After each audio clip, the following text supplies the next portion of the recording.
Vengo de presentar una demanda contra una ley que le afecta a usted, porque evita la transparencia y la rendición de cuentas. Al gobierno le da alergia hablar sobre transparencia y rendición de cuentas. Pero resulta que si no hay, entonces nosotros no podemos saber como ciudadanía a quién se le está comprando con los fondos públicos y si se está beneficiando algún amigo, aliente o pariente del gobierno. Por tanto, es necesario que usted y yo hagamos lo propio y exijamos transparencia y no se lo dejemos solo a los candidatos, a las candidatas para las campañas electorales. Tenemos que exigir la transparencia. Solo así vamos a evitar la corrupción. Resulta que ya no vamos a poder sacar el 25% de nuestro ahorro para pensión, pero el gobierno sí va a poder seguir gastando para comprar Bitcoin. No entiendo. Hoy presentamos 17 demandas contra el Ministerio de Salud. Esto es porque el Ministerio ha incumplido la ley. El decreto 723 ampara a las familias que perdieron familiares durante la pandemia que trabajaban en el sector salud. El Ministerio por 2 años y 4 meses les ha dado largas. Ellos tienen derechos y tienen la obligación del Ministerio de reconocérselo y de pagarles la compensación que les corresponde. A nadie le gusta esa injusticia. Vamos a ver qué piensas de esta. Ayer, 12 médicos internos salieron a apoyar a 2 de sus compañeras y protestaron. Claro, la protesta es un derecho constitucional, es parte de la libertad de expresión. Resulta que el Ministerio de Salud decidió destituirla. Si te quitan la libertad de expresión, ¿qué no te podrán quitar? No lo sé, piénsalo. Hoy son ellos, mañana podrá ser. Vos y yo sabemos que entre los más de 71.000 personas detenidas hay miles de inocentes. A unos se los llevaron por denuncias anónimas, a otros por venganza y otros simplemente porque eran un número para la policía y para los militares. Ahora resulta que han modificado nuevamente las leyes penales. Dicen los funcionarios que es para asegurar que los delincuentes queden en la cárcel, cuando lo cierto es que esto viene a desmejorar la garantía de los ciudadanos y las ciudadanas. Esto se lo dijeron hasta magistrados de la Corte Suprema de Justicia. Sin embargo, los diputados lo único que hicieron fue apretar el botón. Las reformas alargan por más de 3 años los procesos judiciales. Para los que resultan culpables, pues después se les descuenta ese tiempo. Pero, ¿y para las personas inocentes? ¿Qué será de esa gente cuando habrán perdido 3 años de su vida, lejos de su familia, lejos de la vida de sus hijos, de sus padres, de su trabajo, de sus amigos? Eso si regresan con vida.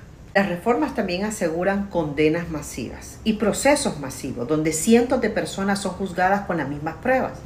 Esto demuestra la incapacidad de la Fiscalía para establecer pruebas para los verdaderos delincuentes. Es decir, la incapacidad de la Fiscalía está pagándola la ciudadanía con la suspensión de sus derechos. Para detener, procesar, condenar y mantener en la cárcel a un delincuente no es necesario poderes de emergencia. Pero para detenernos, procesarnos, condenarnos y meternos en la cárcel siendo inocentes, sí lo necesitan. No se vale. Muchas personas en otros países quieren un presidente como Nayib Bukele. Por eso hoy les traigo la receta para que preparemos un gobernante a su estilo. Lo primero que debe hacerse es pactar con las pandillas, sacarlos del país, no extraditarlos y darles su merecido descanso de la cárcel en hospedajes privados. Así es como empieza esto a agarrar sabor. Luego hay que acabar con la independencia de poderes, que el legislativo se convierta algo así como en un títere que solo llega a apretar el botón. Y por supuesto no puede faltar que se le den órdenes al órgano judicial. También es necesario poner una porción de ocultamiento de la información, es decir, acabar con la transparencia. Por ejemplo, ocultando el número de homicidios, la cantidad de muertes reales por COVID y los gastos por la pandemia, en los que se han encontrado decenas de casos de corrupción. Por supuesto, no puede faltar el adobo de la manipulación y el gasto millonario en publicidad. Si se muestra lo bueno, se esconde lo malo y van a creer internacionalmente que el presidente es el más cool del mundo. Después es necesario remover bien todo con mucha represión y reformas legales, que llevan a miles de personas inocentes a la cárcel, en donde son torturados y decenas terminan muertos, pagando justo por pecadores. Porque aquí el único requisito para ser detenido es ser persona. Total, para los funcionarios es nada más un daño colateral. Algo que no se les puede olvidar es atacar a la libertad de prensa y la libertad de expresión. Por supuesto, tratando de golpear a los críticos y a los medios de comunicación. También es importante olvidarse de los problemas nacionales, como combatir el hambre. Y no puede faltar endeudarse para cosas como la compra de Bitcoin.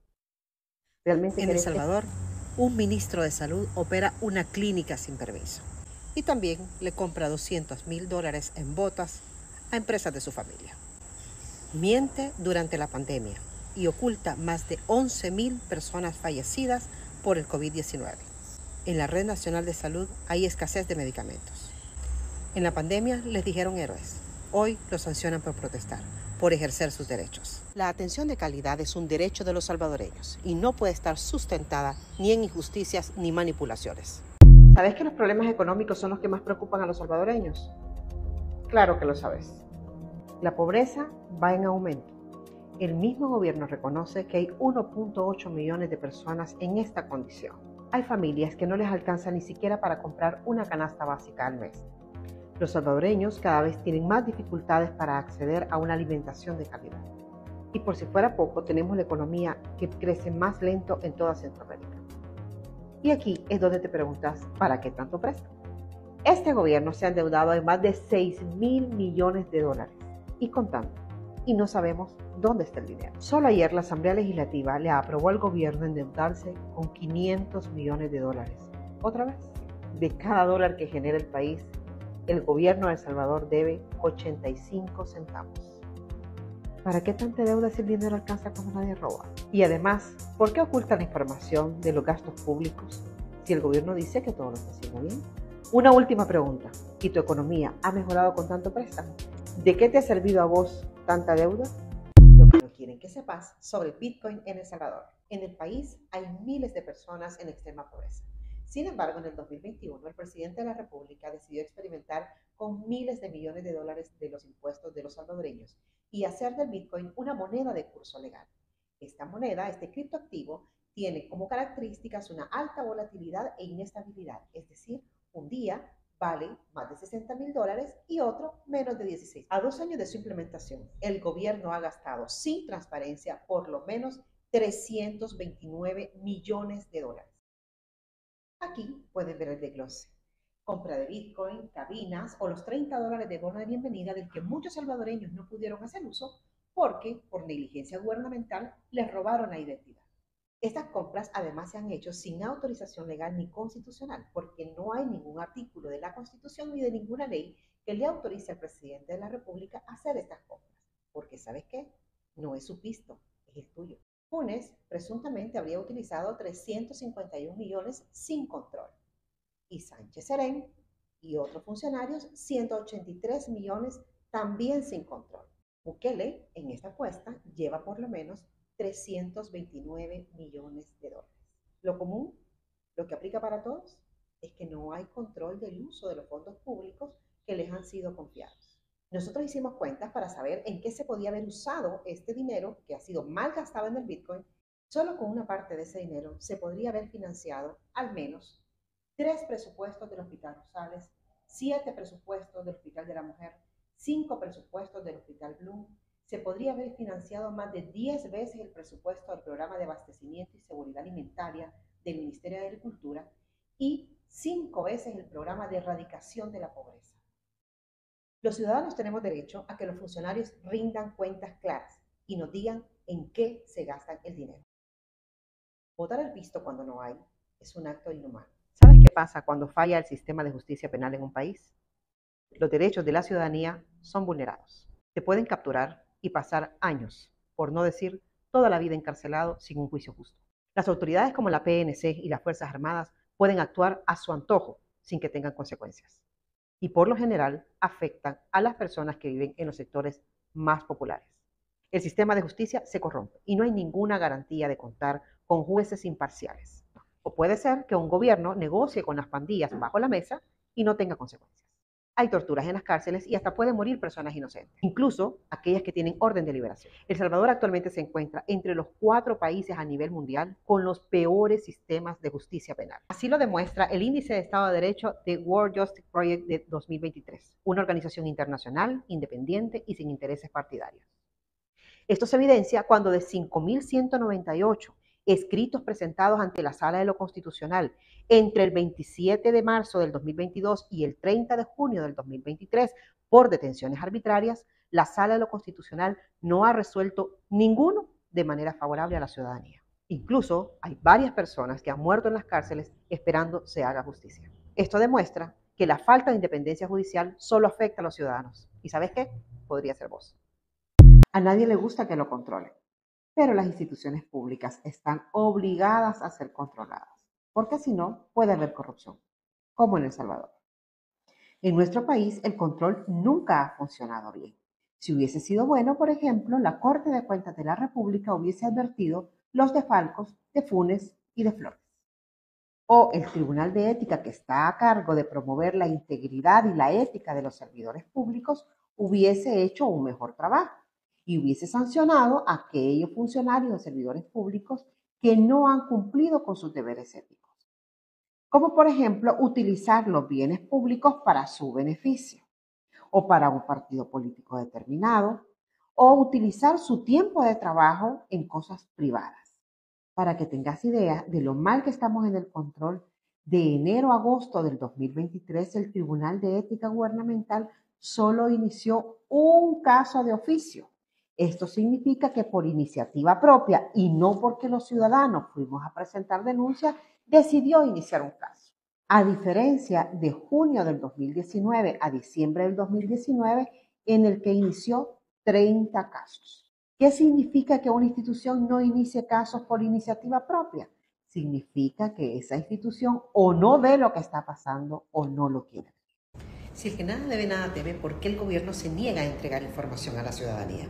De 1.463 solicitudes de información que presentaron institutos de investigación, medios, periodistas y organizaciones de la sociedad civil, 15 en total, se analizaron y se advirtió que solo el 27% había sido entregado o respondido por parte del gobierno. De ese 27% que entregaron, que corresponde a 394 solicitudes, 59 eran parciales. Así que solo 333 fueron entregadas totalmente, lo que significa que el derecho al acceso a la información de la ciudadanía no está siendo garantizado. De las solicitudes que correspondían al uso de recursos públicos y contrataciones, solo contestaron el 37.20%. Y las relacionadas al financiamiento de la política, solo entregaron el 9.35% de la información. Es decir, al final la ciudadanía no puede saber si quienes están recibiendo los contratos son a la vez personas que son financistas de los partidos políticos, particularmente del partido de gobierno. En resumen, de la información analizada, el 73% no fue entregada y por lo tanto han vulnerado tu derecho a saber. Aquí tenemos información sobre el COVID, información sobre contrataciones, información sobre el financiamiento de los partidos, información de seguridad, sobre delitos de corrupción, fosas clandestinas. Esas son cosas que los salvadoreños no podemos saber porque el gobierno la oculta. Entonces, si el que nada debe, nada teme, ¿por qué te esconden información? 5 claves para identificar si una elección es fraudulenta. 1. Irregularidades generalizadas, es decir, que hubo suficientes incidentes como para afectar el resultado. Ejemplo, fallo del registro, transmisión y divulgación del sistema de votos. 2. No hay árbitro electoral. Cuando no existe un árbitro electoral, no hay quien ponga las reglas ni los límites. No hay nadie que saque la tarjeta roja ante las evidentes vulneraciones de la campaña electoral. ¿Y quién termina afectado? El ciudadano, porque esto condiciona el ejercicio libre del sufragio. 3. Una oposición sin recursos. Cuando un ministerio de Hacienda, un ministerio de Finanzas o una autoridad electoral no entrega los recursos que corresponden a los partidos políticos, pues entonces estos no pueden hacer campaña, están limitados. Entonces hay una desventaja entre los competidores y mientras uno tiene todos los recursos a su disposición, que son públicos, es decir, que no debiera usarlos, otros no tienen los recursos que les corresponden por constitución o por ley. 4. Que los partidos políticos no tengan representación para la custodia, vigilancia y seguimiento de los procesos electorales. Esto ocurre cuando no se le dan las credenciales o cuando llegan a la instalación de los organismos electorales temporales, resulta que alguien ya ocupó su lugar. Y 5, cuando se ajustan las reglas electorales para favorecer a un contendiente. Peor aún, si este contendiente no cumple con los requisitos para el cargo, por ser inconstitucional. 5 cosas que no sabes de la reforma constitucional. Te pongo a prueba. 1. Para hacer una reforma constitucional tenían que contar con vos, porque vos tenés derecho a saber qué es lo que quieren reformar. Por eso es que entre el acuerdo de reforma que aprobaba una asamblea y la ratificación de la siguiente, tenía que haber una elección para que vos fueras parte de la decisión. 2. Precisamente eso es lo que han modificado, el procedimiento de reforma constitucional. Y eso te afecta porque ya no vas a ser parte para hacer las cosas a su medida. 3. Si finalmente se ratifica la reforma por los diputados, pues entonces un gobernante se podría levantar en la mañana con ganas de ampliar la cantidad de tierra que podría tener cada persona y entonces los ricos sean más ricos. Y al día siguiente lo podrían ratificar sus diputados. Es decir, en menos de 24 horas podrías tener una reforma constitucional. 4. Habían 2 reformas constitucionales pendientes. Una sobre el derecho humano al agua y 2 sobre el derecho a la alimentación. ¿Y sabes qué? Los diputados no quisieron aprobarla porque no les parecía importante.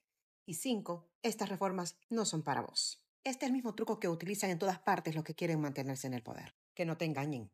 12 salvadoreños y salvadoreñas hemos venido a presentar el día de hoy una demanda de inconstitucionalidad ante la Sala de lo Constitucional.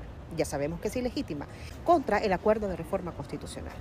Este acuerdo de reforma a todas luces es inconstitucional porque se ha hecho a espaldas de la ciudadanía, bajo una total falta de honestidad por parte de los diputados y del gobierno, que no fueron capaces de informar a la ciudadanía antes del proceso electoral para que usted supiera qué es lo que querían hacer. Venimos a solicitar además no solo que se declare la inconstitucionalidad, sino una medida cautelar urgente, y es que se suspendan los efectos de ese acuerdo de reforma constitucional, porque de ratificarse implica que los salvadoreños podrían tener en una sola noche una regresión de sus derechos, es decir, menos derechos. Esta reforma constitucional limita la libertad para construir el país que todos y todas queremos. Esa contradicción que te plantean los funcionarios de si tenés seguridad no tenés derechos y si tenés derechos no tenés seguridad, solo tiene fines propagandísticos. Es como si te pusieran a escoger entre transparencia y eficiencia. La transparencia es un principio de la gestión pública y por supuesto lo que genera son beneficios para la población. Los únicos que no se benefician de la transparencia son los corruptos. Hay muchas cosas que actualmente no sabe la población salvadoreña. No sabe, por ejemplo, cuáles son los principios de contratación en la Asamblea Legislativa. No sabe por qué unas calles se arreglan 5 veces y otras no se arregla ninguna. En definitiva, no saben en qué se gasta el pisto. Por eso es relevante cuando un funcionario utiliza la transparencia como un elemento para tratar de desacreditar un informe tan importante que asegura que los datos sobre el régimen de excepción no son transparentes. Pero también debe saber que no es transparente la contratación del comisionado de derechos humanos en El Salvador, el mismo que ahora dice que el informe no es transparente. Desde Cristosal pedimos la hoja de vida del Dr. Guzmán, los atestados sobre sus estudios especializados en derechos humanos, el mandato encomendado, el proceso de selección, los salarios y las prestaciones, el presupuesto asignado al funcionamiento del comisionado, la ubicación física de sus oficinas y el personal bajo su mando. ¿Y adivina qué nos contestaron? Únicamente nos dieron su hoja de vida y dijeron que el resto de información era inexistente. Por supuesto, tampoco hay registros sobre sus viajes o sus gestiones a nivel internacional, ni tampoco con qué recursos se pagan esos viajes. La transparencia es más que un discurso. La transparencia es una forma de actuar de manera consecuente en la administración pública. Así que no permita que te pongan a escoger. Los precios de la vivienda en El Salvador son cada vez más altos, por lo que cada vez son menos personas los que pueden tener acceso a una vivienda propia. Por ejemplo, solo el 1.5% de los salvadoreños que habitan en el área metropolitana de San Salvador pueden comprar un apartamento. Pero claro, esto es un problema que afecta a quienes tienen menos, porque para otros, los que tienen más, comprar puede ser hasta un deporte, como por ejemplo para la familia presidencial. Solo en una investigación periodística se reveló que entre 2019, al iniciar la presidencia, y 2023, ellos acumularon más de 360 hectáreas de tierra, con un valor de 9.2 millones de dólares. Ojo, esto fue mientras ya era presidente. Antes de entrar al gobierno, su familia era dueña solo de 29 hectáreas, es decir, las tierras que poseen aumentaron casi en 1.145%. Mientras la riqueza de ellos aumenta, el número de pobres en El Salvador aumenta también. Los terrenos de esta familia equivalen a 500 canchas de fútbol, cuando antes solo tenían 40. Esto es lo que se conoce hasta el momento, porque escondieron toda la información posible y ahora ha sido declarada como reservada. ¿De dónde salió todo este dinero? Es algo que no sabemos, pero que todos los salvadoreños tenemos derecho a conocer. ¿Te imaginas que Mauricio Funes le hubiese quitado los impuestos a los gimnasios y días después su pareja hubiese aparecido como dueña de uno? ¿O que Tony Saca y su familia multiplicara 12 veces su riqueza mientras era presidente? ¿O que Cristiani modificara las leyes para beneficiar los negocios de su familia? Por ejemplo, el negocito del café. ¿O te imaginas a Sánchez Serén promocionando negocios familiares en sus redes sociales? Todas estas son prácticas corruptas porque es utilizar el poder público en beneficio personal. No importa cómo se llame el corrupto, la corrupción es corrupción. Contratar a familiares en cargos públicos, utilizar la banca estatal para favorecerse, ocultar los gastos en la partida secreta, desviar el dinero de las donaciones y darle contrato a los cheros. Estos son algunos de los 10 patrones de corrupción que hemos identificado en El Salvador desde Cristiani hasta Bukele. No importa si la corrupción es de ayer o de ahora. No importa si el corrupto te cae bien o mal. porque la corrupción siempre te va a afectar a vos. Si querés saber más de los patrones y casos que hemos investigado desde el área de Anticorrupción y Justicia de Cristosal, te dejo el enlace. ¿Qué harías si tus vecinos y vos reúnen $100 para arreglar una calle que arruinó una tormenta? Y el encargado de comprar los materiales solo les lleva un recibo por $5.80 y no les muestra los materiales que compró. Esto fue lo que pasó con Compromita, donde el gobierno tuvo 1.218 millones a disposición entre el 2019 y junio del 2023. Y solo hay contratos y órdenes de compra por 70 millones. Es decir, solo el 5.8% de los gastos tiene respaldo documental. Así como le pedirías cuentas a tu vecino, así hay que exigirle a los gobiernos. Si quieres saber más, te dejo el enlace de la investigación que hemos realizado desde el área de Anticorrupción y Justicia. Desde el 2020, estos documentos han sido reservados. ¿Vos crees que ocultan esa información por gusto? ¿Te imaginas que te convoquen a una reunión para evaluar tu desempeño y responsabilidades y no vayas? Eso fue lo que hizo el Estado de El Salvador al ausentarse ante la Comisión Interamericana de Derechos Humanos, que es uno de los organismos regionales que evalúa el comportamiento de los países frente a los derechos humanos. Pues resulta que el Estado faltó a la audiencia en la que expusimos los retrocesos constitucionales en el país. Además, la falta de independencia judicial y sobre todo lo que implica una reforma constitucional de la que nunca te contaron. En esta audiencia quedó claro los graves retrocesos que hay en el país y ¿sabes qué? No dieron la cara. Mejor decidieron esconderse. Claro, este es un foro internacional serio y parece que El Salvador quiere seguir vulnerando los derechos sin asumir sus responsabilidades y consecuencias.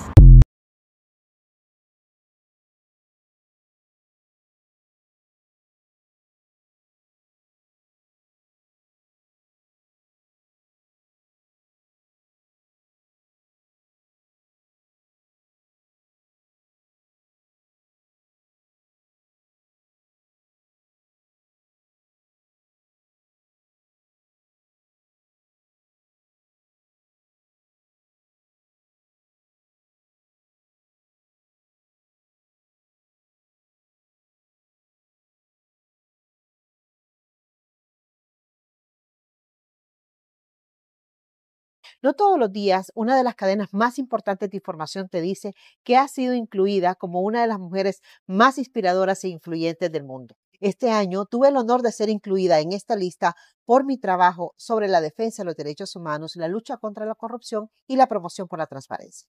Pero este reconocimiento no es solo mío, representa a miles de mujeres que me inspiran con su valentía y determinación.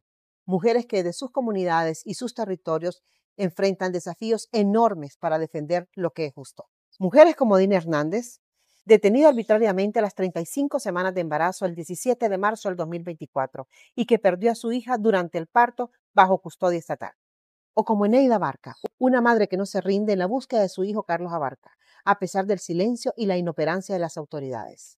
O como Mónica Rodríguez, una periodista comunitaria cuya casa fue intervenida por la PNC y la Fiscalía sin ninguna justificación, a quien le confiscaron sus herramientas de trabajo y documentos personales. ¿Y qué decir de Vidalina Morales, quien ha dedicado su vida a proteger los derechos de su comunidad y su territorio sin descanso? Ellas son solo algunos ejemplos de las miles de mujeres que defienden sus derechos y defienden los derechos de los demás. Mujeres que luchan por la dignidad de la vida desde el lugar en el que se encuentren. En un país donde los defensores y las defensoras de derechos humanos somos perseguidas y vigiladas por el Estado, las mujeres continuamos de pie. Seguimos alzando la voz y seguimos luchando. Y no lo olvides, cuando lo necesites, siempre habrá una mujer defensora abogando por vos. Para combatir la corrupción no se necesitan nuevas leyes, sino que las que existen se cumplan y que las instituciones encargadas de controlar al poder cumplan con su función, no que lo aplaudan o que guarden silencio. Una verdadera lucha contra la corrupción impulsada por el gobierno debe empezar por investigar a los funcionarios señalados por casos de corrupción, incluso en listados internacionales como el de Estados Unidos. Además, es necesaria que toda la información pública sea puesta a disposición de la ciudadanía, no que siga reservada o que siga siendo ocultada por el gobierno. Cuando las cosas se hacen bien, no es necesario ocultar los datos, sobre todo cuando el gobierno dice estar haciendo las cosas en beneficio de la población.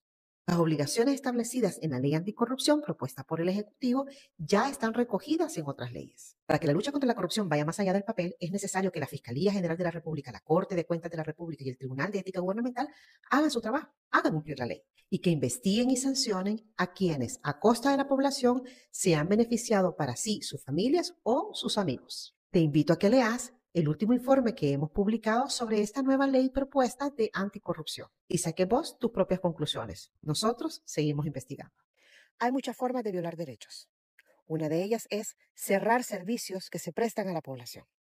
Actualmente hay 30 ecos familiares cerrados, más de 70 centros escolares, de 3 centros de pensión del Seguro Social, todas las casas de la cultura y también los servicios móviles de Fosalud. Atrás está California, uno de los municipios, ahora distritos, que ha sido afectado por estas medidas. ¿Qué piensas?